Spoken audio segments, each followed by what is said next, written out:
Peace. What's the word? What's happening, everybody? How everybody feeling on this wonderful Monday? Hopefully, y'all staying healthy, peaceful, positive, productive, staying dangerous out here, staying on high alert. Give y'all about 3 to 5 minutes to tap in with the kid before we start building on this subject matter for the day. So, in the meantime, let me know how we living, how we feeling on this wonderful Monday before I tap in and start my build. What's the word? How everybody feeling on this day? What's the word, man? I know y'all was dealing with the eclipse and all that good stuff, man, but now it's time to build. It's time to build. So what's the word? Let me know how we living. Let me know how we feeling on this wonderful Monday. Tap in with your boy. Hopefully y'all got about an hour or so to tap in, listen to this build, add on all that good stuff. But y'all know how it is, man. I'm concerned with how y'all living and feeling first, man, before I tap in on this particular subject matter. You see what it is. We dealing with solutions today. So I'm gonna get some things off my chest when it comes to the solutions for black people in the wilderness of North America, man. We gonna talk, we gonna build. But what's the word, man? How y'all living? How y'all feeling? How we living? How we feeling on this wonderful Monday, man? Like I say, hopefully y'all staying peaceful, positive, productive, out the way, staying peaceful and dangerous at the same time. Oxymoron, but that's how you gotta be out here. But tap in with your boy, man. How y'all living? How y'all feeling? What's the word? How we living? How we feeling? It's been a minute since I did the stream. I think I can't even remember the last time I was on this thing. Uniquely meditative peace. What's happening? What's the word? Say you doing well. There we go. There we go, man. Positive energy in the atmosphere. What's the word? How everybody living, man? What's the word? Tap in with your boy. Tap in with your boy before I start going in on this particular subject matter. Tap in. How we living, how we feeling on this wonderful Monday, man. The day of the eclipse. Tap in with your boy. What's the word? What's the word? How everybody holding up out here? Give y'all about another 2 minutes, man. Y'all see the subject matter, man. We got solutions for Black America. I got a lot of solutions. And it's a time and a place to bring these solutions to the forefront. What they say, when the student is ready, the teacher will appear type of deal, man. And I feel like that applies to this particular subject matter, man. When we're ready to solve the problems, the solutions start to appear, but we got to be ready to solve the problem. And a lot of us are not ready to solve the problem because we don't think we have problems or a problem collectively to begin with, or we think the problem is solely us, and it's a lot bigger than us. 777, peace. What's happening? What's the word? How we living? How we feeling? Tap in. How we living? How we feeling? Hopefully, like I say, y'all feeling good out here, man. Hopefully, y'all feeling good. Hopefully, y'all doing good. If not, we still got enough time in this day to turn things around. So if you're not feeling your best, you still got time. You still got time to turn that around. Right now is the time to turn it around. So if you're not feeling too good, go ahead and shift that mindset right now. The time is always now. So whatever it is that you are allowing to bother you right now, go ahead and change that right now. You got the power. Don't give those emotions, don't give those feelings power over you. You have power over them. Exercise that power. So if you're not feeling good right now, go ahead and change that mindset right now at this very moment. And don't give yourself any excuses. Don't say but, none of that. Just change the mindset right now for sure. That's how you do it. The real peace. What's happening? What's happening? What's the word? How we living? How we feeling? How we living? How we feeling?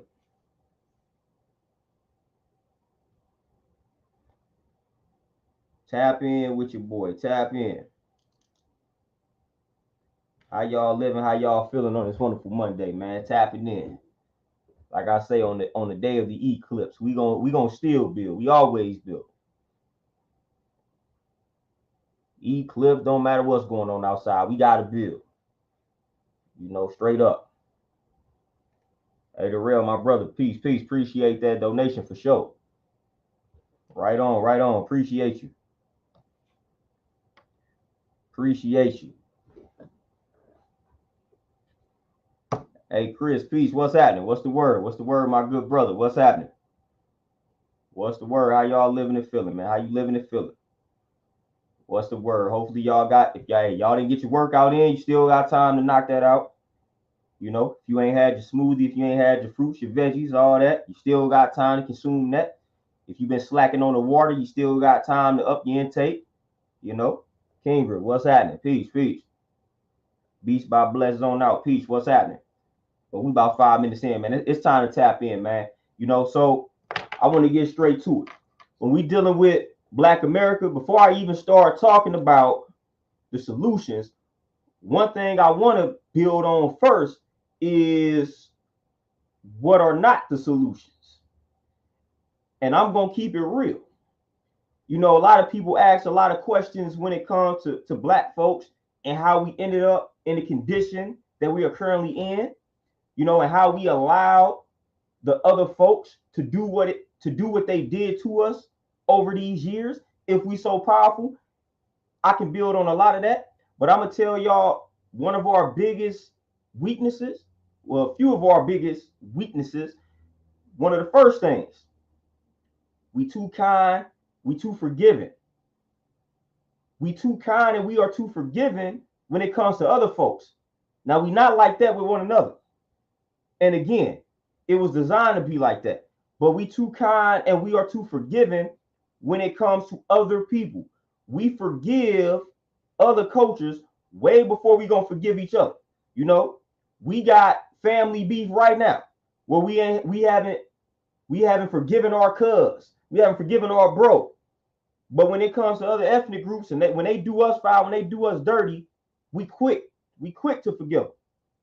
You know, we quick to be kind to other groups of people. You know, we quick to let them in, show them the ropes. This is one of the reasons why our ancestors were taken advantage of, were tricked. You know, Elijah Muhammad calls it trick knowledge. One of the reasons why our ancestors were easy to trick, manipulate, and deceive was because of that forgiving and kind nature. So a lot of times when you hear some Black folks that be on these platforms and they talking about our glorious past and they talking about our ancestors, they like to focus on the positives. Well, our ancestors didn't do everything right and exact. They had flaws, they had weaknesses. And those flaws and those weaknesses are what the enemy preyed upon. And they studied.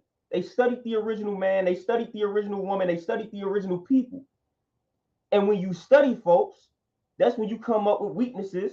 That's when you come up with flaws. And you say, boom, if I can prey on this weakness, I can take advantage of them. I can trick them. I can manipulate. And that's what they did. They studied the original people and say, man, this is a very generous group of people. This is a very kind people. Very generous, very kind, very forgiving. Well, the enemy was studying that and viewed it as a weakness. And they was like, how can I take that forgiving, that kind, that generous nature, use it against them? Exactly what they did. Like, we gonna come in, we already know they're gonna be welcoming, we already know they're gonna be kind, they're gonna be forgiving, they're gonna let us in, they're gonna show us the ropes, and we gonna use that against them. So we gonna come in, be deaf, dumb, and blind, have them show us the ropes, and then when the time is right, we gonna strike. That's what happened.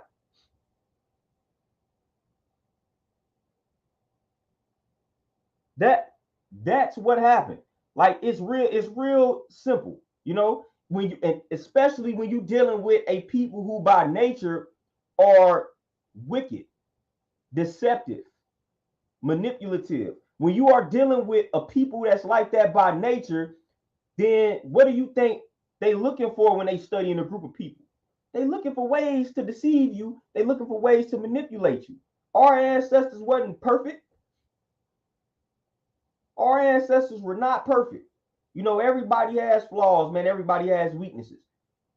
And if you consider something war, if you are considering something being a race or whatever the case, whatever, however you want to look at it, if you think it's some sort of competition, then you feel like you got an opposition or an enemy. And if you feel like you have an enemy, you have to study them. Like when we played sports, we had to study the film of the opponents. We had to study their tendencies. We had to study their plays. We had to study the signals.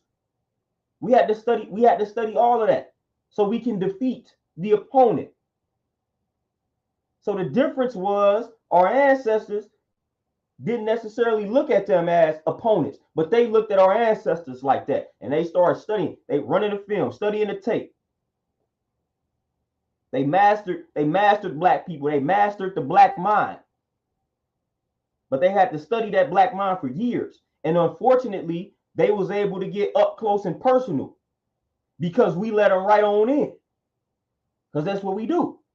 Oh man, we gonna teach y'all how to take baths. We gonna teach y'all how to clean yourselves. We gonna teach y'all how to plant these crops, grow these crops. We gonna teach you how to do all that.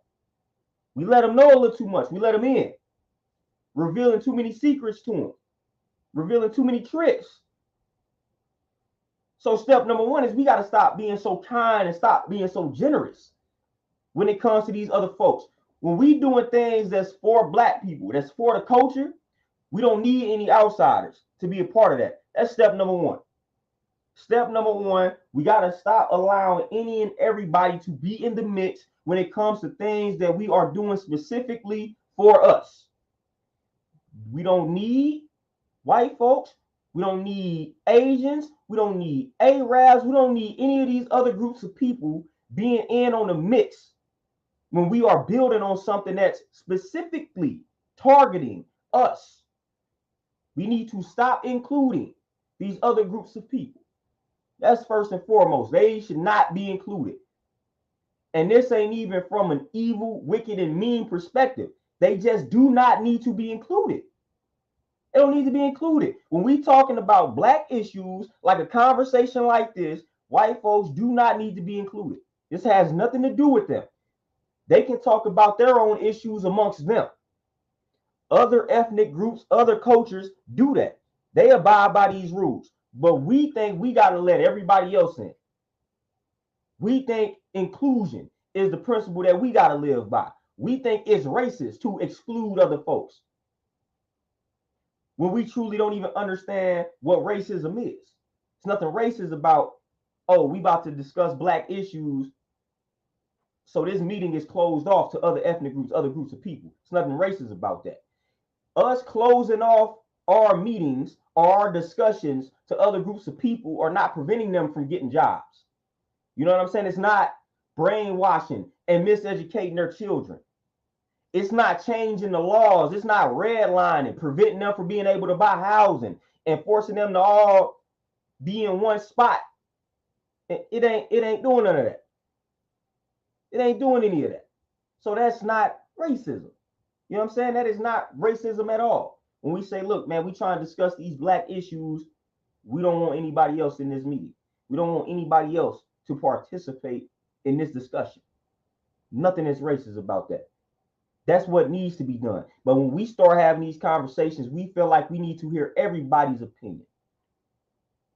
I don't want to hear somebody that's not original tell me how to deal with problems that I face, that an original person faces in America. They cannot relate. They will never be able to relate. So therefore, I don't want to hear what they have to say. I don't want to hear their solutions. I don't want to hear that. You know, so that's number one. We got to stop being so kind and generous when it comes to black issues and letting other folks have some type of input when it comes to our issues and what we're dealing with. Exclude them. Block them out. Block them out of the conversation. NT, what's happening? Positive indifference. Peace, what's happening? Montel, peace, what's happening? Clock Shin, what's happening? What's happening? Economic plan for sure. And we gonna get into that. We're gonna get into that. Now, another thing I want to tap into. Now, this always hurts people's feelings when I start talking about this in regards to black issues and solutions for Black America. Us being a so-called spiritual people by nature, to me, is also a flaw, is also a weakness. And the European, pale-faced, Caucasian, whatever you want to call him, when he studied us, he bared witness to that. And that's why they were able to remix religions, sell them back to us the way that they wanted, the way that they wanted it to be viewed. And they was able to brainwash us and take control of our mind using religion as a tool.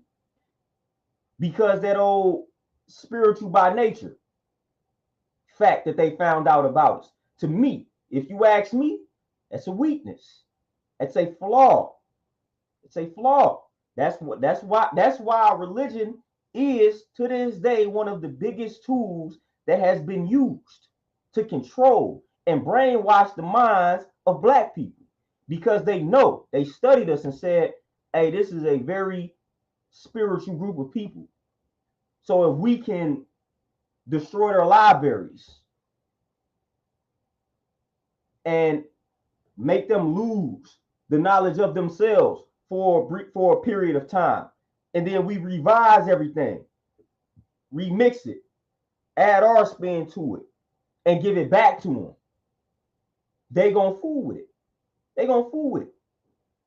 If we take a lot of their spiritual systems or whatever the case may be, remix them, add our spin to it, make them lose themselves for some years, then we give it back to them, they gonna eat it. They gonna fool with it. And that's exactly what happened. Colleen, peace, what's happening? It's exactly what happened. Us being a spiritual people by nature, to me, when it comes to being at war, when it comes to dealing with a wicked enemy, to me, that's a weakness. And that's why one of the biggest tools used against black folks is religion. That's why one of the biggest tools. That's one of the biggest tools that they have used to control our ancestors. Biggest tool. Say, man, this group spiritual. All we got to do is get them some type of religion, get them some type of higher power, give them some type of Messiah. They knew this, and they gave us this, and we bought it, and we still buying it. We still can't disconnect from the religions that they sold us. We still can't disconnect. We still can't disconnect from the religions, from the stories that they have given us.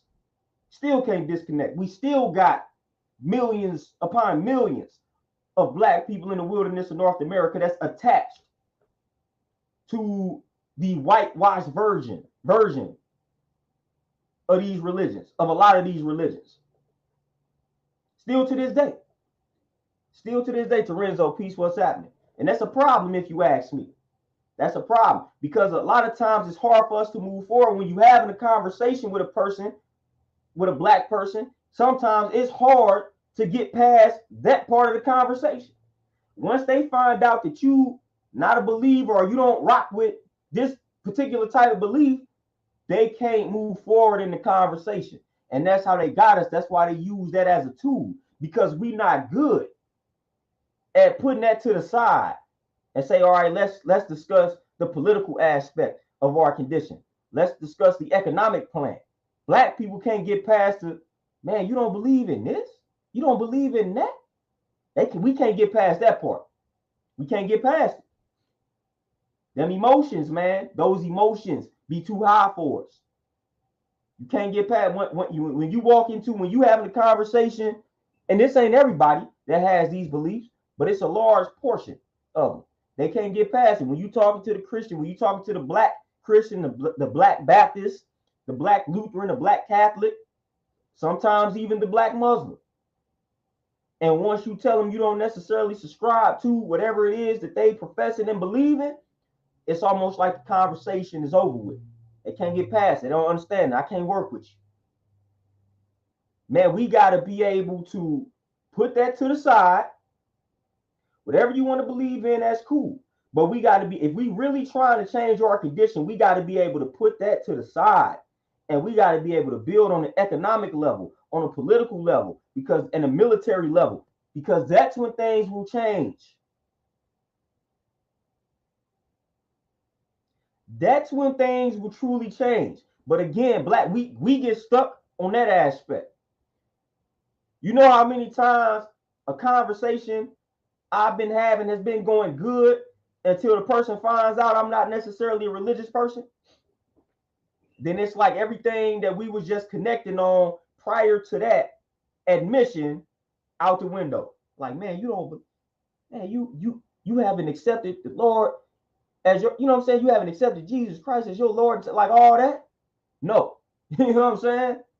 And there it is. Conversation is over with. They now looking at me like I'm the epitome of evil and wickedness. And I'm not. We was just having a good conversation. We was just vibing before you knew. Before you knew I was not religious. Now when you found it out, now all of a sudden there is a problem. I don't have a problem with a person that professes to believe in some sort of religion. Again, I may disagree with the religion, but I don't think that you are evil.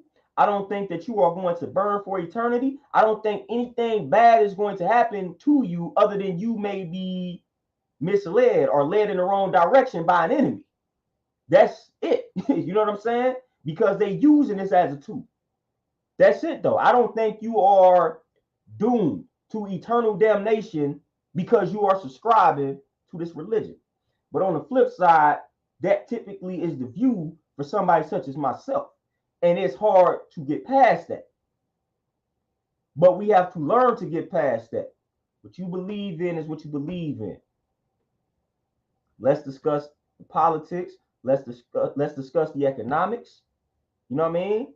Let's discuss the military. Let's discuss our health. Let's discuss all this. Let's discuss all these things that's going to help us get back to the position that we deserve to be in, that we need to be in.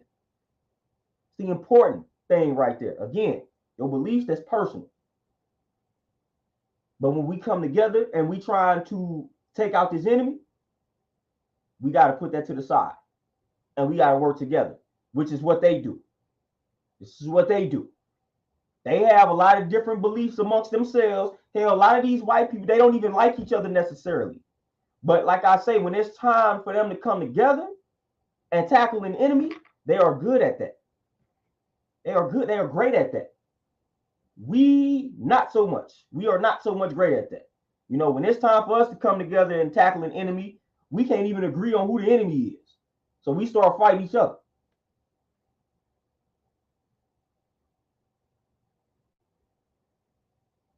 Hey, Shanu, peace. What's happening? Antoinette, what's happening?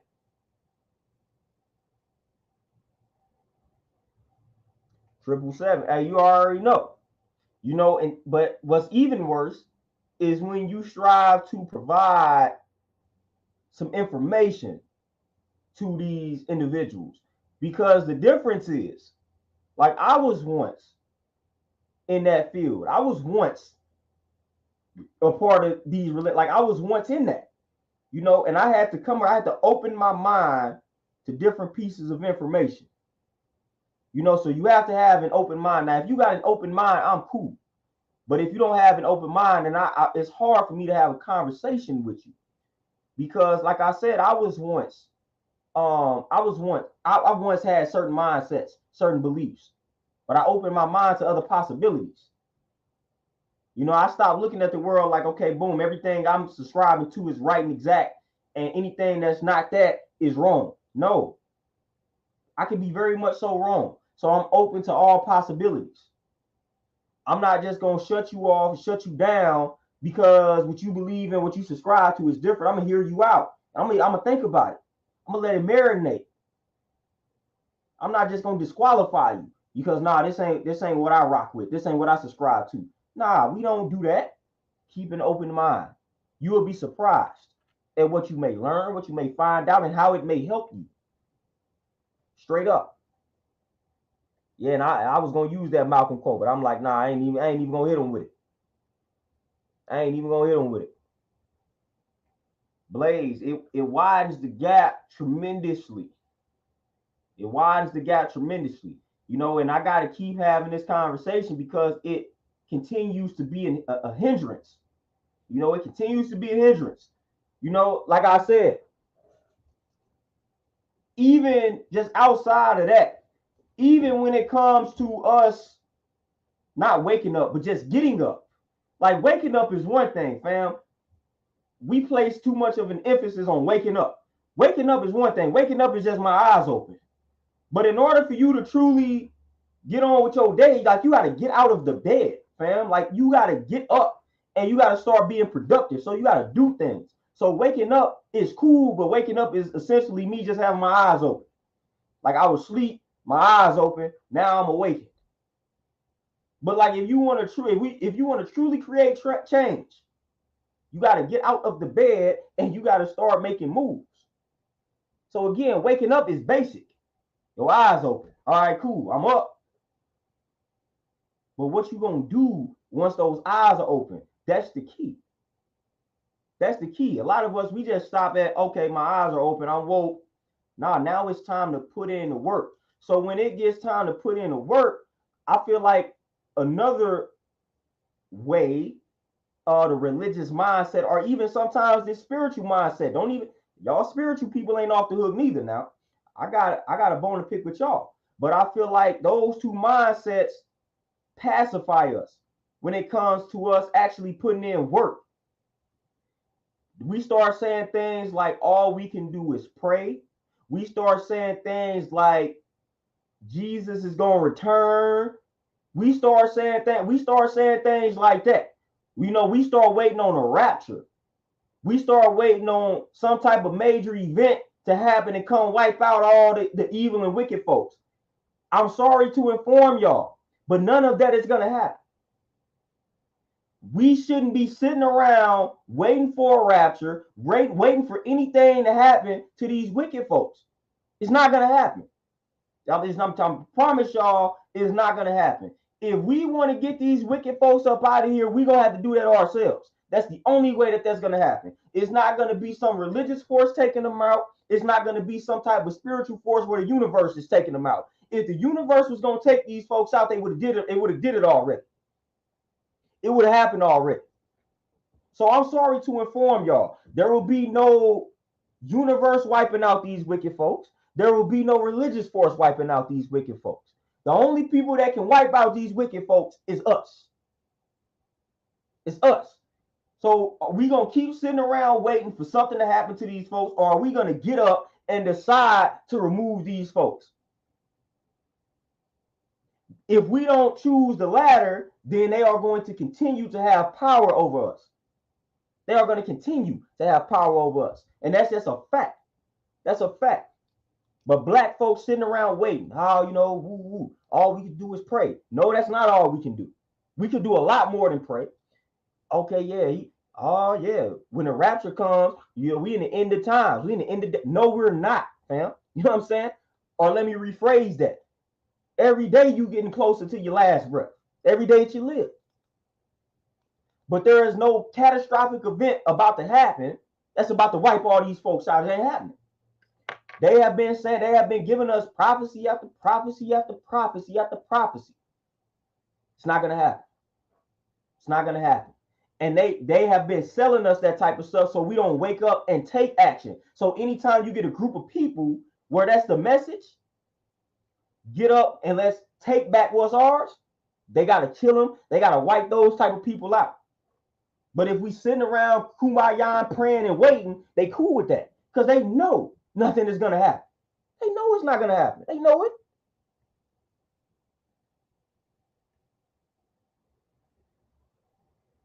They know it.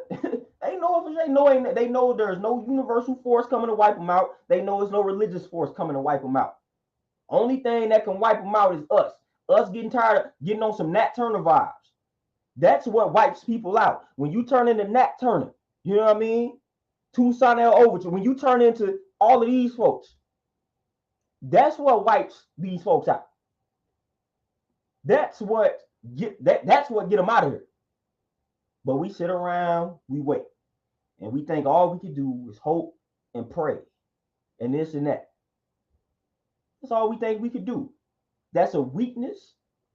That's a passive mindset, and that's soft. That's soft. Because again, we'll start saying things like, in a few years, 20 more years, 30 more years, whatever the case, then black people gonna be the majority. First of all, we already the majority. They done sold you this lie and made you feel like you the minority, but when in reality, we not. That's another way to keep us passive, because if we realize we was the majority, it might actually be a little different. But we are the majority. We are the majority. You know? So all it takes is for us, it's my majority, to eliminate this I'm gonna sit around and wait mindset and to get up. Once we all get up, once it clicks, if it clicks and we just get up and start taking back what's our, they literally cannot stop us, man. They can't stop us. I don't care how many weapons they got. They can't stop. When we decide to unify, they cannot stop us. They can't. They can't stop. They have been on this depopulation vibe for a very long time, and all we continue to do is multiply. You can't get rid of the original man, the original woman. There would be no civilization without us. So you can't get rid of us. They didn't use tactic after tactic after tactic to depopulate the original people of the planet Earth. And we just continue to multiply, no matter what they do.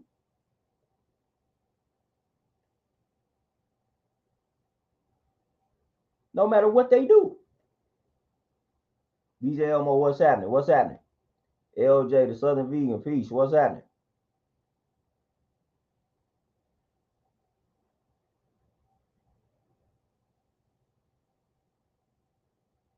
Triple seven, and that's the thing. So again, they study this. They study this, you know. And I've had conversations with people, and you know how, you know, black, we always got to make things a little bit more spooky than what it actually is, you know. But I've had conversations, and people was just like, man, I can't believe how did we let these white folks enslave us, and it was only that many of them, and it was so many of us. I said, man, y'all don't understand. Y'all sleeping on the power, and this, y'all sleeping on the power of influence. Y'all sleeping on the power of persuasion. Y'all sleeping on psychology. Y'all sleeping on manipulation tactics. The more and more I study the mind, the more and more I study the brain, the more and more I see and I understand how easy it is for the minority to control the majority. I see it. First of all, the first thing you got to do to eat this is the first thing, one of the first things that must be done when you start studying things like this. If I'm trying to manipulate a group of people, first of all, I'm not going to target them all collectively. I'm going to go to the most powerful person in the group, the one who has the most influence in the group. Once I get through to that brother, now I'm going to control the group. So this is what these folks do. This is what these folks did. They say, look, we need to control this group of people, so we're going to go to the top. We're going to study the people at the top. We're going to study the people that have the most influence over the group, and we're going to manipulate them. We're going to deceive them. We're going to gain power over them. And once we gain power over them, we gain power over the people who are following him or her. That's what you do. If I'm trying to control a group, you know, if I want to manipulate a group, I'm going to see who's at the top of the group, because with every group, you got somebody who has a ton of influence. That's why they, again, and then just looking at it in modern times, that's why they manipulate, that's why they do what they do to entertainers. You know, that's why they have entertainers and politicians push certain messages.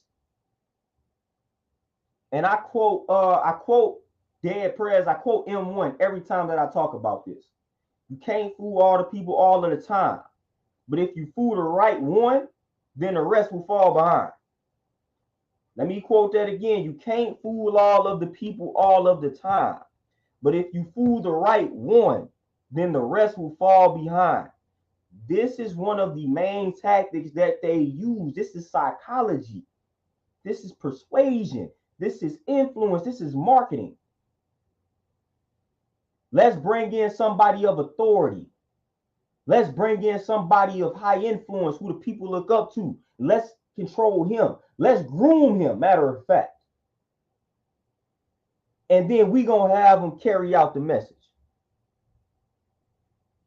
We're going to have him carry out the message. Carry out the agenda, I should say. That's what they do. So again, if you sitting around wondering how it's possible for a very small portion of the population to control the majority of the population, it's not as hard as you may be thinking. It's not hard. Because we are living in a time, and this has always been pretty much a reality, but most people are followers. And they continue to push that. Most people need somebody to look up to, or they need something to look up to. So if I can control who you are looking up to, I'm going to control the majority. I'm going to control the majority. So I can control, listen, they controlling the God y'all worshiping, and they controlling the people y'all worshiping, because y'all worshiping these celebrities. Y'all worshiping these people, and they control all that. They controlling all of that. So they controlling the people and the things that y'all here praising and worshiping. That's how you control the group. That's how you control a group of people. You know, the more and more I study psychology and philosophy and all the, neuroscience and all of these things, the more I understand that we are simply robots, machines, I should say. Like they start talking about AI and robots. Like, man, for real, at the end of the day, like, that's us. You are more like a robot than you want to admit, than you know, I should say, not admit. We are more like robots than we know. We literally function on a day-to-day basis based on like automatic programming, what they call fixed action patterns. Like a lot of the things we do on a day-to-day basis is a reflection of our programming, and it requires little thought. We don't realize how mindlessly we go through our day. For real, man. Like when you really tap in, like you are programmed, like you are literally going through your day in a robotic fashion. You literally probably do the same things every day. And a lot of it you ain't even realizing. Prime example. I'm going to give you a prime example in the fitness space. When people start talking about intermittent fasting, I tell people, man, like this how slick these folks are. They have literally sold folks on a lifestyle that a lot of folks are unconsciously already living. And I pointed out to people. People will tell me, it's like, man, I'm about to start intermittent fasting. So I say something like, what form of intermittent fasting you about to do? And they be like, man, I'm gonna do the 18-6. Meaning I'm a fast, no, the 16-8, meaning I'm a fast for 16 hours and eat between the 8-hour window. I stop them right there. I say, listen, I say more than likely, you probably already do that. And then they start to analyze their day. And they be like, Dad, you know what? You right. I said, man, you realize what you about to do a 16-8. That's an 8-hour window that you had to eat. Most people adhere to this anyway. And I have caught a lot of people, like I've caught that out on a lot of people, and they start to analyze or examine their patterns. They be like, Dad, I ain't even realized that's something I already do. Because again, it's so automatic. You not realize it became a habit. We are habitual creatures. So we are going through life based on and off of our programming. We are literally robots. We are literally machines, and everything revolves around how the machine or the robot is programmed. And a lot of your programming starts, or a lot of it is instilled in you during your childhood. So we got a lot of tendencies, and we got a lot of habits, and we got a lot of things that we do on a day-to-day basis that stem from that program. I promise you. You probably go through 80% of your day doing things that require little thought. It's like reaction and reflection, just automatic, unconscious. Things you ain't even really got to think about, you just do it. Programming, robotic, straight up. That's why I say if you want to shift the reality of your life, you got to change the programming. You got to change the programming. That's the most important thing. And they know that. That's why they are constantly studying psychology. That's why they are studying persuasion. That's why they are studying influence, manipulation, propaganda, so they can tap into the programming. They're like, if I can control these people and they program, if I can control their programming, then I'm gonna control their minds. I'm gonna get them to do exactly what it is that I want them and need them to do. And that's exactly what they do. They have controlled our programming.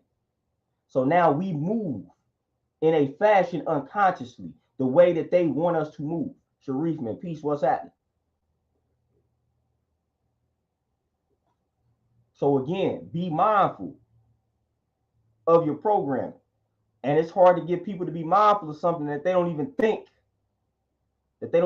exists. Like you are. You have a program. You have a program, man. This is a reality. And you just got to accept that reality. The faster you accept that reality, the quicker you can change your reality. Like straight up. Uniquely meditative. 100%, 90% of the time.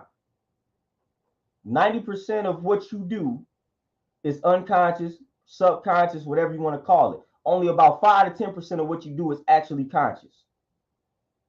And that's wild. And y'all can study, y'all can fact check that, y'all can study that. I promise you that's what you're gonna come across. Most of what you do is unconscious, it's automatic, or it's a reaction based on your programming. And this is a straight up fact. Most of what you do is a reaction, it's unconscious, based on how you program. So while you thinking you got free will, while you thinking you making these decisions, no, it's the programming. However you are programmed, that's going to determine how you respond, how you react. 90% of the time.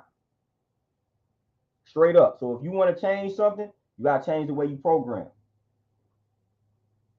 And that's where that 5 to 10% comes into play.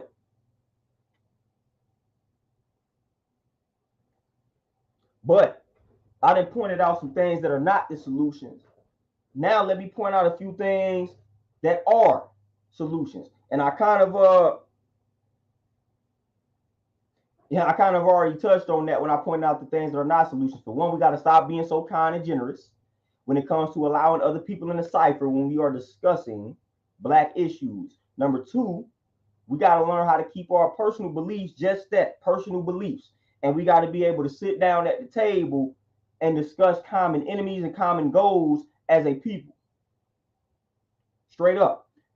And I was reading Robert Greene, the dude that wrote the 48 Laws of Power. I was reading one of his other books, 33 Strategies of War. And one of the first strategies, I think it was the first strategy, was to identify an enemy. Simple. Like these white, they got books out here, man, about war. Like some of the most popular books in white communities are books about war. Because like that's what they feel like the stuff is. They feel like it's a war. So they studying war tactics. And they not studying war tactics to go to war with other countries. They studying war tactics to compete with corporations and people in America, right where they live. So they feel like life itself is a war. So that's why some of their favorite books are war books.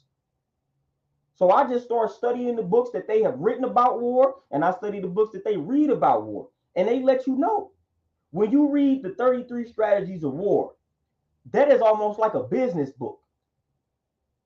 When you read that, you're just like, man, this is how they operate in corporate America. This is how they operate. This is how they treat us.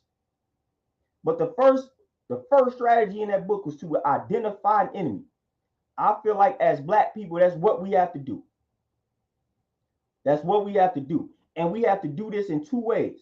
We have to first identify the enemy within ourselves individually, and we have to tackle that or tackle those problems. And then collectively, we have to identify an enemy. We have to identify the antagonist. When you reading stories, you have the antagonist. You have the villain who's trying to prevent the hero from reaching a certain goal. So we have an antagonist in our story. We have a group or groups of people that's striving to keep us at the bottom.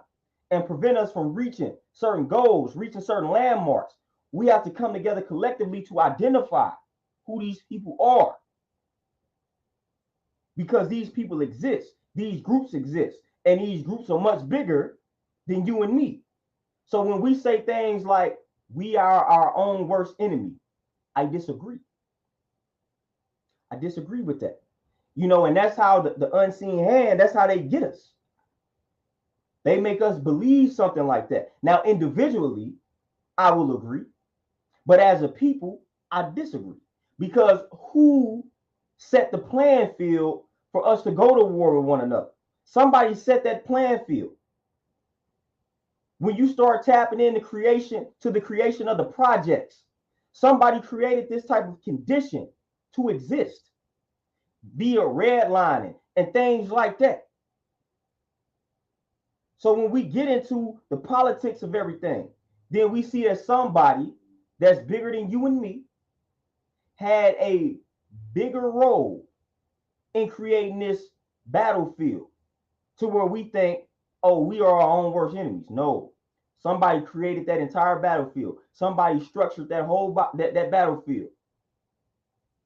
That's why they call it the projects. So we got to be able to come together and say, boom, yeah, we going to war with one another, but who's supplying us with these guns? Who makes it hard for us to move out of these neighborhoods? Who keep denying us these opportunities when we try to do what's right and exact? Who's in charge of the Federal Reserve? Like, we got to start asking these type of questions. When you start asking these type of questions, then you are going to come up with answers. You are going to come up with people. And these people are the problem. When you study the feds, when you study the Federal Reserve, when you study that wicked history, when you study some of the wicked things they did and they are continuing to do, then you're going to be like, oh, okay, now our condition will start to make a lot more sense.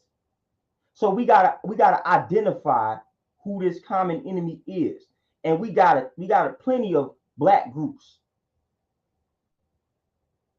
We got plenty of black groups that have let you know who this common enemy is. 5%, we let you know who the enemy is. My Israelite brothers let you know who the enemy is.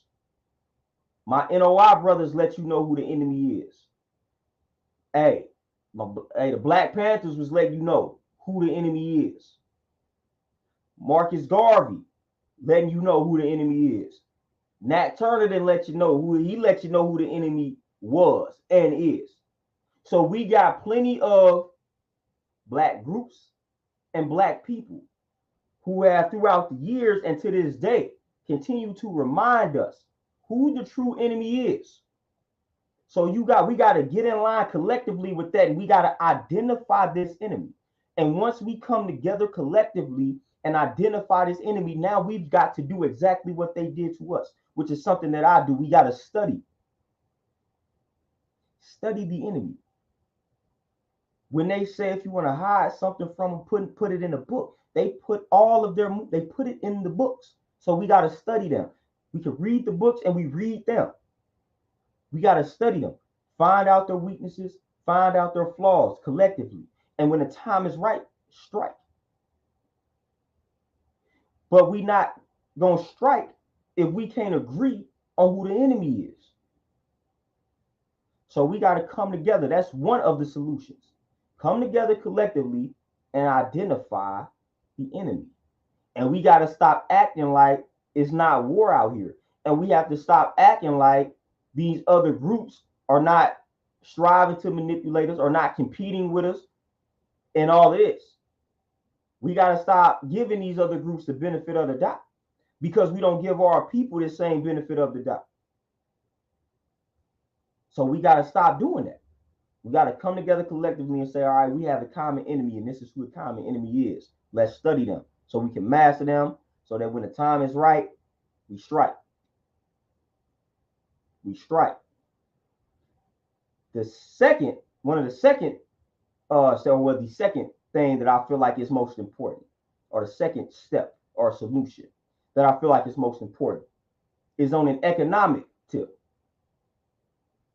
The black dollar is a very valuable or very hot commodity. That's why all of these ethnic groups try to put their stores in the black community, because they know how valuable the black dollar is. They trying to get a piece of that. We make a lot of money collectively. We not poor collectively.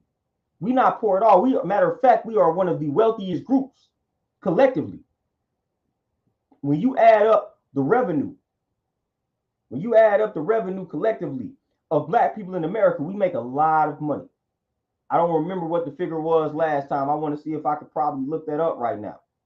Let me see. Hold on. Let me see if I can find a number real quick. If not, I can still continue on with this bill. But let me see.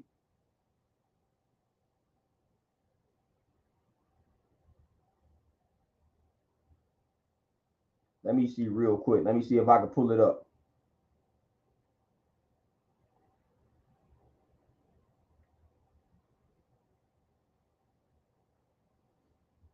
So the last thing I came up with, let me see. Black buying power was $1.4 trillion in 2019, and it's projected to grow to 1.8 trillion by 2024. So I don't know if it's there yet, but that was the projection. In 2019, we had buying power that accumulated to $1.4 trillion. Y'all heard what I'm saying? The black dollar in 2019 was the black buying power was $1.4 trillion in 2019. $1.4 trillion. Do you understand? If that $1.4 trillion stayed in the black community, what we could do, what we could build? But that $1.4 trillion, I don't even know if 1% of that stays in the black community. I don't even know. I don't want to spit something that's not a fact, but man, I guarantee you the percentage is low in regards to how much of that money actually stays in the black community. The black buying power was $1.4 trillion. Come on now. Do y'all hear what I'm saying? This is why these other ethnic groups like, man, we need to get these black people to buy our products. That's $1.4 trillion. They are succeeding. Where we have the problem is with each other. We spend all this money. Now we doing semi better. You know, we got a lot of people that try to go out their way, buy black. I try to support my home. But that number is not as large as it should be. We should be enriching one another. There is no reason why I shouldn't be able to create a business and my business work solely with black people and I not be able to be a millionaire off of that. I should be able to create a legitimate business with my niche market being black people as a black man, and I should be able to easily hit $1 million. $1.4 trillion. I can't even say it. $1.4 trillion in buying power for the black community. But then when I create a business and I tell people, hey, I just want to target black people. Oh man, you shouldn't do that. You want to include everybody. You want to market this to everybody. First of all, that's dumb business advice. You always want to have a niche. You always want to have a target market, a target audience. So that's dumb to try to create a product or a service that includes everybody. It's impossible. You can't please everybody. So if somebody is giving you that type of business advice, don't listen to them because it's stupid. But when I tell a person, hey, I'm creating this service or this product and I'm just creating it for black people, and the first thing, oh man, come on, man, you don't want to include everybody? We try to discourage our people from doing that. But you see how much that black dollar is worth. You see how much it's worth. So that's actually a brilliant idea. A black man create a black business or a black product for black people. That should be $1 billion industry. Just off of black people buying it alone. I don't need other groups of people. We literally do not need the support. We don't need the financial support of other groups. We can literally do and build everything that we need and we want with just the black dollar. Literally. We do not need loans, grants from all these other people. We could literally be manifesting all of this thing right within the black community. But again, the black dollar goes right out of our hands, right into other folks' hands, right into other communities. Soon as the black dollar, as soon as we generate it, we give it away to them. That's what we do.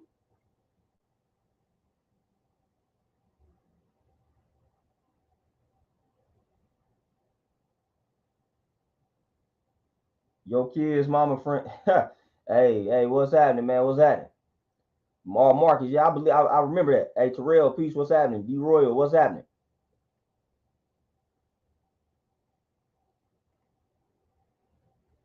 King, my brother, peace, appreciate that donation. And that's the, and you know, but look at this, Kinger. Listen to what I said though. Listen to what I said when I talked about how white folks use manipulation. What did I say that they do? First of all, two things. It's not 40 million white people that came together and started controlling everything. It's a very small percentage of them. Few families, matter of fact. I got some books. Man, do I got them books around that talks about the meetings? You know, with the Henry Fords, the J.P. Morgans, the Rockefellers, the Rothschilds. We can name a few of these families now, but it's a very small portion of them that got all this control. So we don't need 40 million black people to come together. Man, we can 100 of us can come together. If it's the right 100, we can come together and change the game. Now, I don't know about you, but 100 black people coming together can happen. We don't need 40 million. We don't need 40 million people to wake up one day and say, okay, we're going to come together and unite. That's never going to happen. But if the right people come together and we influence the right people, different ball game. So that's why another one of my solutions is we got to start studying psychology. We got to start studying how to influence, how to persuade. Unfortunately, then we got to learn how to persuade some of these black folks that are in high positions. That's who we need to talk to. We don't need to try to get 40 million black folks to wake up. What we need to do is get in some of these rooms with some of these black folks that got influence, and we need to influence them. We need to persuade them, and then they take it back to their fan base. That's what we need to do. So we're not striving to wake up 40 million black people. We just striving to wake up the right black folk. That's it. That's it. Just how they did it. You know, so if they can get 40 million black people to be asleep, I feel like if we get the right mind, if we influence the right minds, we can do that. We can do that. They got look how they did us. Look how they was able to put us to sleep. So I'm not about to give them more power than I'm gonna give myself. I'm not gonna do that. All we got to do is influence the right people. That's it. And we didn't have glimpses of it happening. We didn't have glimpses of it happening.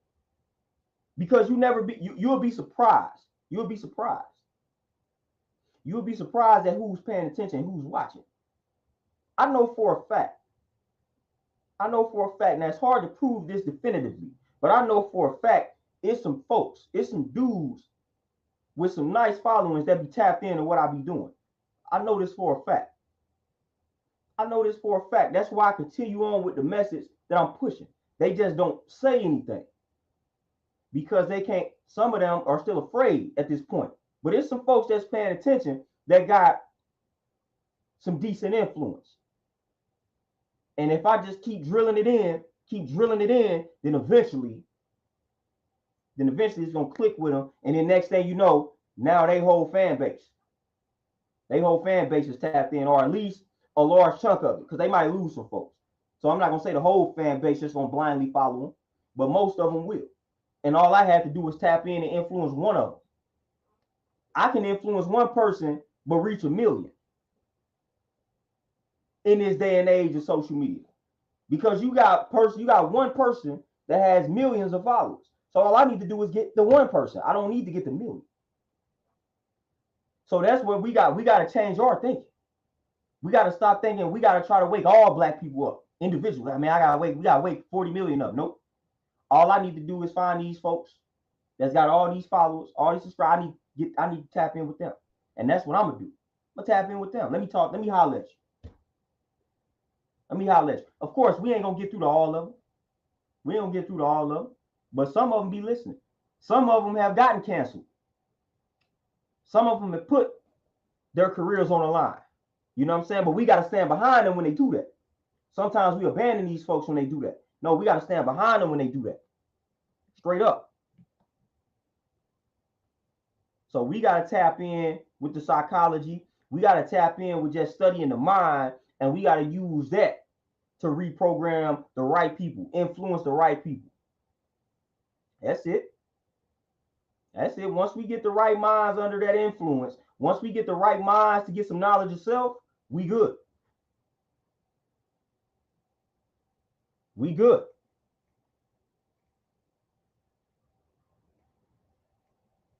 Ghostwriter, I'm going to with that. Now, I normally don't address this, but I'm going to address it. Ghostwriter, you say whether you get active or not, nothing is going to take off without God. I'm going to 1,000% agree with that. Our people that had this so-called God since we done been here, and nothing has taken off for them. Nothing has taken off for them. Nothing has taken off for them. They didn't have this God you speak of since we done been here. They never stopped worshiping this God, fam. Black people in the wilderness of North America ain't never stopped worshiping no God. That we didn't just become atheists and all of that. We didn't been had this God. Nothing has taken off. Nothing is taken off. So no, we're going to 1,000% agree with that. If you about to sit here and tell me whether you get active or not, nothing is going to take off without God, please answer me why nothing is taken off with this God, because nothing has taken off. Nothing has taken off. Nothing has taken off. You know, nothing is taken off. I mean, it's just quite simple. Quite simple. So that's the reason why I tend to say that type of mindset holds us back. It's the reason why I say that. Because we legit, whether that's trolling or not, we legitimately have people who believe that. And when you really analyze a statement like that, it makes absolutely no sense. Nothing is going to take off without God. Talking about a people who have believed in this God for forever, since we done been in this condition. And the condition continues to get worse. Continues to get worse. That's why I say if you don't want to get your feelings hurt, you should leave that type of rhetoric to yourself. Because I'm going to address that every time. Please leave that type of stuff out of these conversations. When it's time to go to, like, listen, we need to leave that type of stuff out of the conversation because it pacifies people. It makes us soft. Oh, man, ain't nothing going to be able to take off without God. Man, I could get up right now and something is going to take off. I'm not going to sit around and wait. I'm not going to sit around and wait at all. This is what keeps killing us. This is what has killed many of us. Listen, Nat Turner believed in this same, he believed in God. But he said, you know what? I'm about to take matters into my own hands because I'm tired of the way these folks treat me. I'll start killing them. Let me start. I'm tired of these folks. He had to take matters into his own hands, fam. Because wasn't no guy about to come and save him from that harsh treatment he was receiving. He say, listen, man, I'd rather go out fighting than to go out like this. Because ain't nothing coming to save me. So let me go ahead, boom. Let me go ahead and meet whoever I think my maker is going out blazing. Let me go out blazing. Because if I continue to sit around and wait, I'm not about to keep going through this. I'm about to keep going through this. Come on now. So that mindset makes us weak. It makes us weak, fam. Ain't nothing. Listen, Nothing is going to take off without you. That's the answer to that. Nothing is going to take off without you. That's the truth. That's the truth of the matter. Sorry to have to be the one to inform you, but that's the real truth. Nothing is going to take off without you. You can sit around and wait for some guy to put everything in motion for you. It ain't gonna happen. If that's the case, it would have been happening. It would have been happening. You talking about some ancestors who made Negro spirituals, who ain't do nothing but pray and sing and all this type of stuff. What they say, man, we enough of this singing. It's time for us to start swinging. You know, we done did all this singing, all this hooping and hollering, all this Holy Ghosting, all this praying. We done been on our knees long enough, and it has not changed anything for us. It's not changed anything for us. Please, somebody go show me how that can save black folks. Y'all cannot give me any evidence of us being on our knees, praying, believing in any of that, saving black folks from our condition physically. No. Now, if you want to believe that, that's cool. But if you keep thinking that that's about to save me and that's about to save you, you are sadly mistaken. And you subconsciously know that. You will sit around, listen, if you hungry, if your stomach growling, you're not about to sit around on your knees, get on your knees and just pray for food and not go get the food. No, if your stomach is growling and you hungry and you want something to eat, you're going to go get in your car, you're going to use your feet, and you're going to go to the store, and you're going to use your debit card, you're going to use your credit card, you're going to use some cash, and you're going to get this food, you're going to bring the food back to the crib, you're going to prepare the food, and you're going to eat it. You're not going to sit and wait for somebody to put some food in front of you. And if you do, you're going to starve to death. You're going to starve to death, fam. You're going to starve to death. Reach the humble. We slaves. See, we think of slaves only. We got to broaden the understanding of what slavery is. We look at slaves based on the history that they gave us, based on the physical aspect of slavery. They knew. This is why they study psychology. I'm trying to tell y'all. This is why we must understand psychology. We must understand the mind. We are definitely slaves.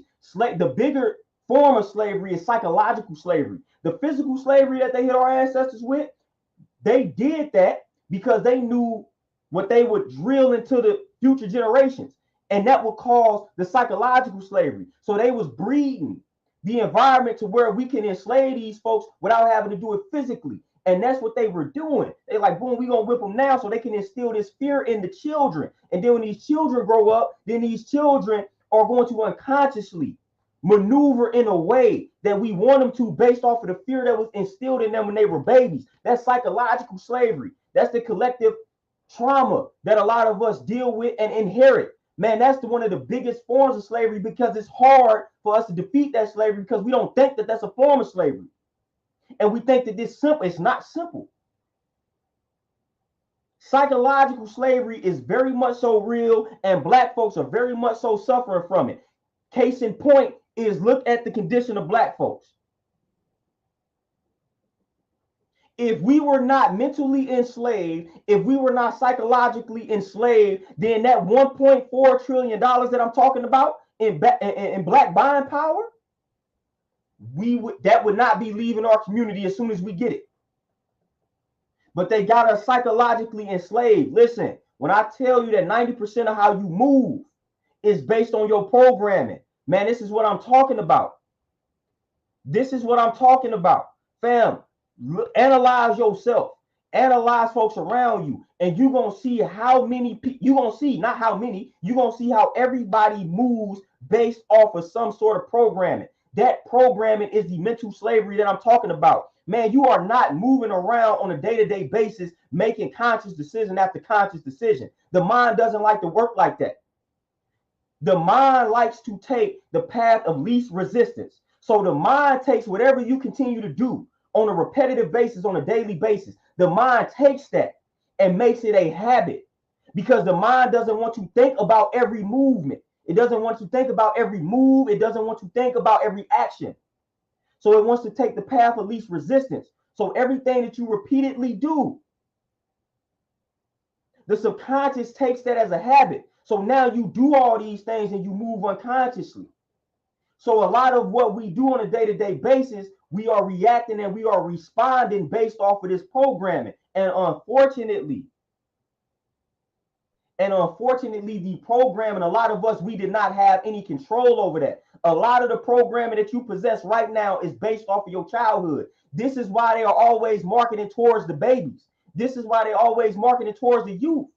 They know that if they can convince the babies, they can convince this is why they do this. I'm not telling y'all something that I don't know, that I'm not qualified to talk about. I'm telling y'all, this is why marketing departments get paid big bucks.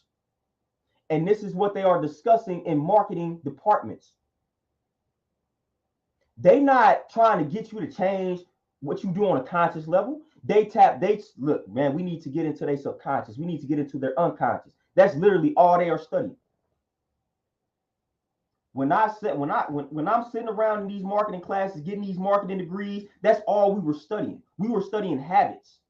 We were studying unconscious. We were studying the subconscious. We were studying all that, because that's how people operate. That's how people operate. I promise you. I promise you. You analyze yourself on a day-to-day basis.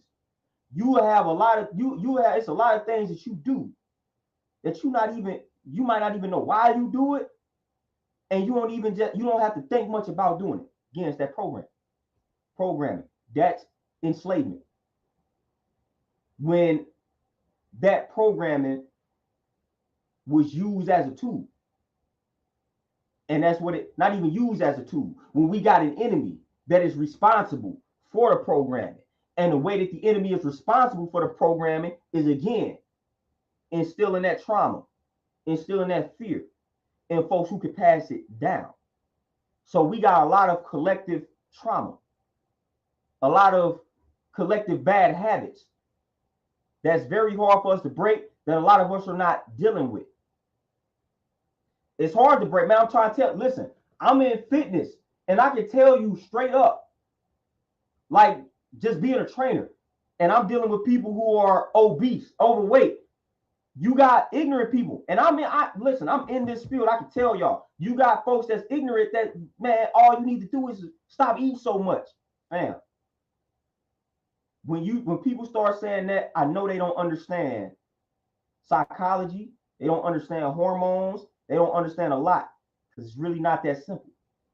It's really not that simple. I remember when I came across, when I was studying obesity, when I was studying weight loss, I came across a few statements, and it was like, what did it say?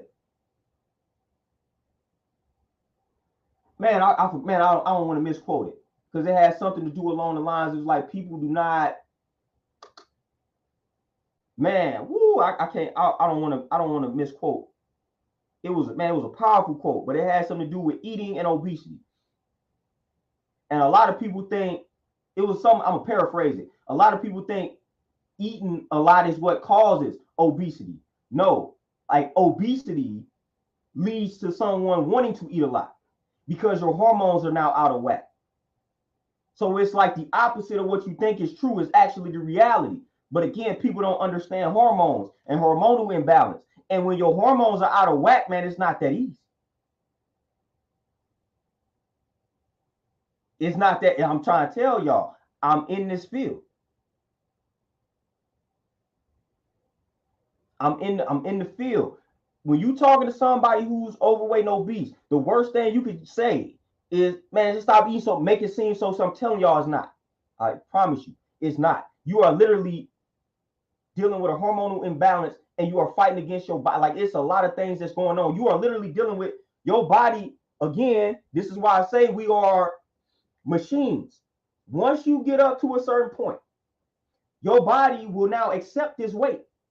So now you have gotten up to a point, and each time, like your body, all right, boom. Let's say you was designed to be 150, but then you done got up to 200. Your body is going to now accept this 200. Your body like, all right, man, we at 200. Don't appear like we're going to do anything by this 200. Your body has accepted being as 200 pounds. So guess what? This what makes it a little bit rough for folks to lose weight. You know, and y'all done seen it.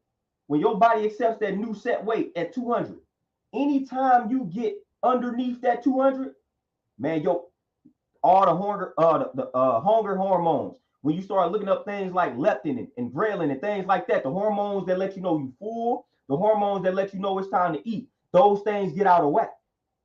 They get out of whack. Once you get down to 190 and your body was like, man, I thought we was at 200. Once you get down to 190, hormones, hey, the hunger hormone is like, hey, man, you need to eat something. Let me send off a signal. Let me send off a message. Bro, go eat. Go eat. We need to get back up to this 200. What you doing? Go eat. Go eat. And then the hormone that makes you feel full, that hormone is now negatively impacted. So again, the obesity or the person that's getting up in weight, that's what's actually causing them to eat more. And people don't be understanding that. It's them hormones being out of whack. That's what's driving the signals for you to go eat more, because your body has accepted a new set weight. So it's a hormonal imbalance. And it's hard to just wake up one day and say, boom, I'm about to just stop eating so much. That's why a lot of those people feel miserable when they try to do it, because you fighting against your own body. Like, your body is telling you one thing and you trying to resist that. And you know the only thing get met with resistance, is force. You know what I'm saying? Force.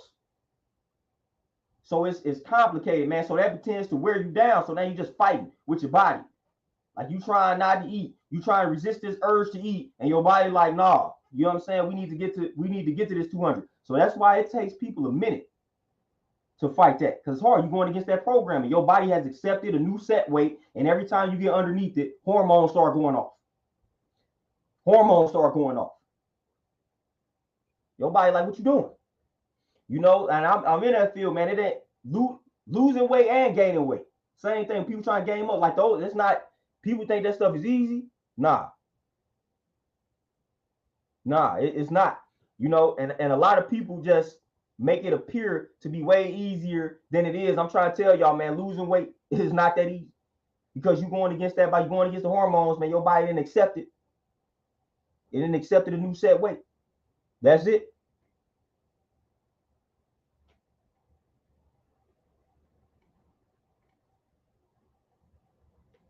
Hey, Terrell, peace. Appreciate that for sure. Appreciate it. You know, so again, man, we got to start studying things like hormones, man, chemical imbalances. This stuff is real, fam. We got to stop ignoring these realities. This is such thing as a chemical imbalance. But if you don't admit that, then it's hard to fix the problem. You know, so we got to admit that we have these chemical imbalances. We got to admit that a hormonal imbalance is a thing, you know, and these things have a lot of power. That's why it's best to eat a certain type of way out off the rip, so that this imbalance doesn't occur. But once the imbalance occurs, that's why it's so hard for people to stop eating certain foods. That's why it's so hard for people to adapt or adopt certain diets and regimens. Like, straight up, man, this stuff is not as cut and dry as we make it. You know, that's why I'm always striving to push what I'm pushing, man, because it's hard. I know how hard it is. I know how hard it is. You know, when you got 20 years in the game of a lifestyle that to knock your hormones out of whack, man, it's hard, fam. It's hard to shift that. It's hard. And unfortunately, a lot of people fail because it's hard. It's hard. It's a lot deeper than just waking up saying, all right, I'm about to go on this diet. Man, you know how many times people go on diet? You know how many times people that's in this fitness, like just in the health and fitness realm and field, wake up and say they're going to start doing this and never do it, or they do it and then they fall off? Man, that stuff is, come on now. And it taps into psychology. It taps into the mind. It taps into habits. That's why I tell people, man, programming, that's where you got to start. Don't wake up one day and say, all right, I'm about to adopt this diet. Nope. You're going to fail. If you didn't work on your mind, if you didn't work on reprogramming yourself first, it's not going to last long. That's the first thing you need to do. You need to work on the program. If you skip that part of the process, you can cancel Christmas. It's not going to happen. King, peace. They use them as a big excuse, fam.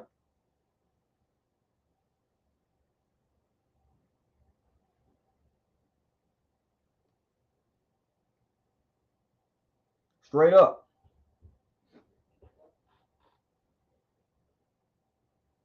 Oh yeah, they eating all the animals. You know what I'm saying? Animal cannibals. Eating animals, about to eat each other in a minute.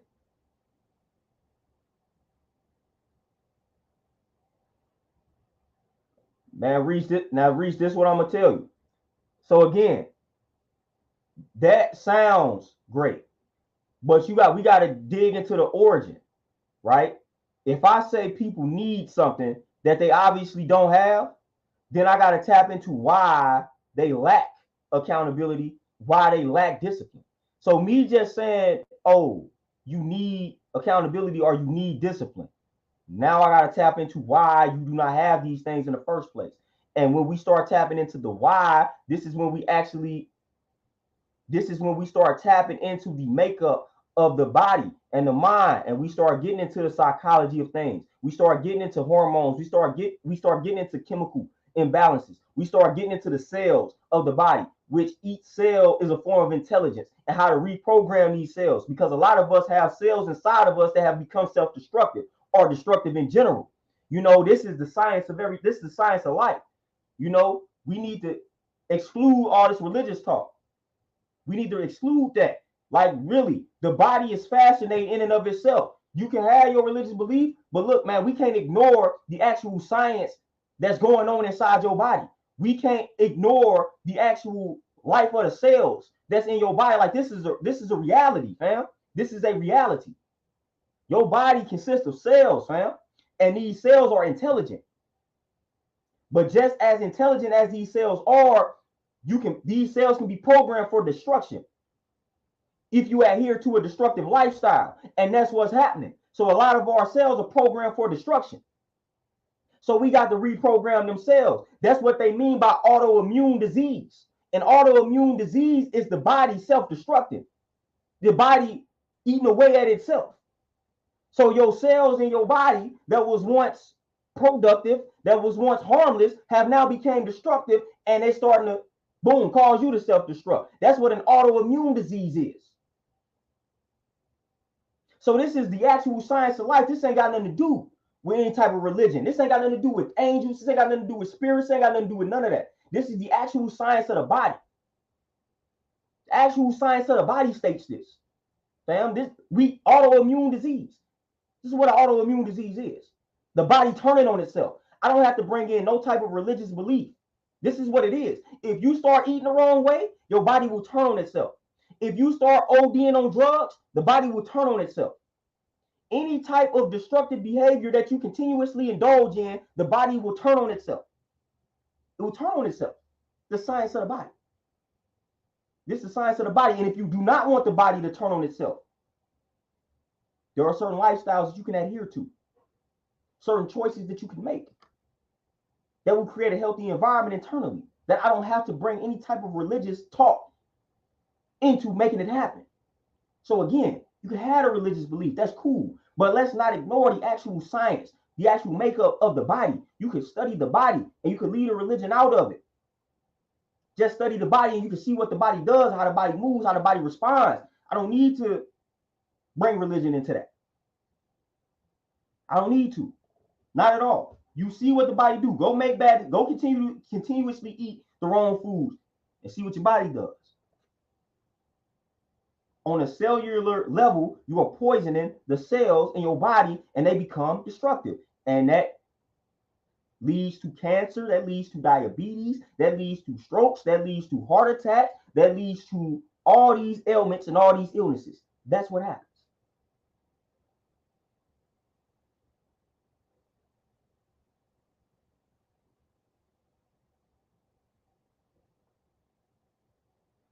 Reach the science. Hold on. The science behind black people killing each other is the same science behind white people killing each other. We not the only people that can kill one another. And first of all, even if we want to get to it on that type of level, as I done brought up several times when it comes to gangs, and a lot of prominent gang leaders have written about this, and we just gonna look at it from a gang level. The science behind some of that is when I talked about it in one of my other streams. The cops, the Nazi cops taking rival gang members, taking the blood, boom, we gonna put them in this car and we gonna drop them off in rival gang territory. Next thing you know, Pookie was shot up. Now it looks like it's black on black violence, when in reality, The cop then dropped him off in a rival gang neighborhood. That's what really happened. See, a lot of this stuff doesn't get reported. A lot of this stuff doesn't get recorded. But at the end of the day, I'm not saying if we live amongst each other, we're not going to have black people killing black people. Close proximity. It's going to happen. But it happens in other cultures and other ethnic groups as well. But when you start looking at it from that gang culture that they done created, which they did, then we can get into the science of that, because they have admitted to doing things like that. They have admitted to supplying black neighborhoods with all of these guns, and you got these young bulls walking around with machine guns, and you like, where they getting this type of stuff from? They have admitted to this, and we got gang leaders that have let us know that this type of stuff is going on, that they dropping off crates of guns in gang neighborhoods. Gang neighborhoods. They dropping off crates of guns in gang neighborhoods. The same neighborhoods that they didn't like. Listen, the same we didn't ended up in these neighborhoods because they done redlined us off. They won't give us access to other neighborhoods, then forced us to come together in this neighborhood, then remove all the resources from these neighborhoods, then giving black folks the worst of the worst when it comes to jobs, and now you create this type of condition. Let's not act like this is not happening, man. Let's not act like this is not a reality. But even outside of that reality, they kill each other also. Asian people kill Asian folk. White people kill white people. Africans kill Africans. Well, you know what I'm saying? This happens. And it's going to always happen. But we're not about to sit here and ignore the fact that white folks they have even admitted to having a role in some of that, in a lot of that, matter of fact, in a lot of that, fam, a lot of that. So we ain't even about to ignore that, but it's a lot of science that I can tap into. It's a lot of science that I can tap into in regards to why we would even kill each other in the first place. A lot of science. That's just that science. I can tap into the science of us eating a certain type of diet that makes us that promotes that type of mentality, which is why the Spartans ate a lot of meat before they went to war, because it promoted that type of mentality. It got them ready for war. You know what I'm saying? Because that's what you eating that blood. Now you ready to see blood. So I can get into the science of that. Trust me, I can get into the science of that. The way we eating all of this type of stuff creates a certain type of mentality in us. And then when we was raising up against the machine, they labeled black men as schizophrenic. And then when they labeled us as schizophrenic, they started putting us on medication. And that medication pacified us to the true enemy. That was the result of that medication. Look it up. You know, in the 60s and 70s, when we was rising up fighting against the machine, we was having riot after riot. Then those riots slowed down and calmed down. That's because they labeled all them young black men as schizophrenic. And they start putting them black men on medication. And a side effect of that medication, it tampered with two things. It tampered with the black man's testosterone, and it tapped into the black man's amygdala, which that is the fear processing center of the brain. So we are the threat processing center. That's the threat processing center of the brain. So this is science, Reese. I'm giving you, say you asked for science, I'm gonna give you the science. We was raising up in the 60s and 70s. They said, oh, no, it's a problem. Labeled a lot of us as schizophrenic, put a lot of our grandfathers on medication, and that medication tampered with our testosterone levels, and it tampered with our amygdala, which that is the threat processing center of the brain. So that part of the brain is the part of the brain that allows us to perceive the enemy as a threat. So when you weaken that part of the brain, we can be around our enemy, we can be around the threat, but we don't perceive them as a threat. So the true enemy is not being perceived as a threat because they pacify or they weaken that part of the brain. That's literally what they did. Go look up the medication that they was giving a lot of black people back in the 60s with schizophrenia, and I guarantee you will tap into the testosterone levels being lowered, which you need testosterone to go to war. You need testosterone to be out here fighting and destroying the enemy. And then look at how it affected the amygdala. This is science, and this all happened. This all happened. They tampered with the portion of the brain that was causing our people to look at white folks like y'all the devils, y'all the enemy. This is real. They did that. So they was able to shut off the center of our brain and perceive them as a threat. And when we stop perceiving them as a threat, by default, we start to deal with each other like that. Because now the true threat, the true perception of the threat has been eliminated. So we around the enemy and we kumbaya and we holding hands and we got Stockholm syndrome. That's what happened. Look it up. Look it up. In the 60s, we was having riot after riot. We was raising up against the machine. And they was like, nope, y'all schizophrenic. Give them this medication. Medication, the side effect, mess with our testosterone level. That's why you got so many soft and weak dudes right now. Because they start messing with the testosterone levels right then and right there. And they start messing with the amygdala. That's why we be around these folks and we do not perceive them as a threat. That's why we went from all them riots to zero. Unless something happens. That's why it happened. Promise you. That's what you're going to come across. That's what you're going to come across. I promise you. But y'all, man, with that being said, man, I got to tap out, man. I got to tap. I got to head back to this gym. I actually went way past the time, so I'm going to be running late. But y'all already know how I do it. You know, but Reese, it's all love at the end of the day. You know, hopefully you see it that way. You know, it's all love, man. We ain't, you know, we agree to disagree all the time. It's all love, though. I don't never mean no harm, no foul. You know, so that conversation is all love. So I always welcome that. You know, never shy away. Never shy away from expressing yourself in this joint, even if it's not something that I necessarily agree with. It's all love at the end of the day, though. You know, all love, for sure. You know, at the end of the day, if it pop off, I'm still going to be right there next to you, fighting them off the enemy with you. You know what I'm saying? So it's all good. But, man, I appreciate y'all tapping in, man. I appreciate the donations, appreciate the comments. I don't know when I'm going to see y'all again, man. See y'all. I ain't even looking at y'all, but I don't know when I'm going to tap in again. Hopefully one day this week. But y'all be easy out here, man. Y'all stay dangerous out here. I'm out.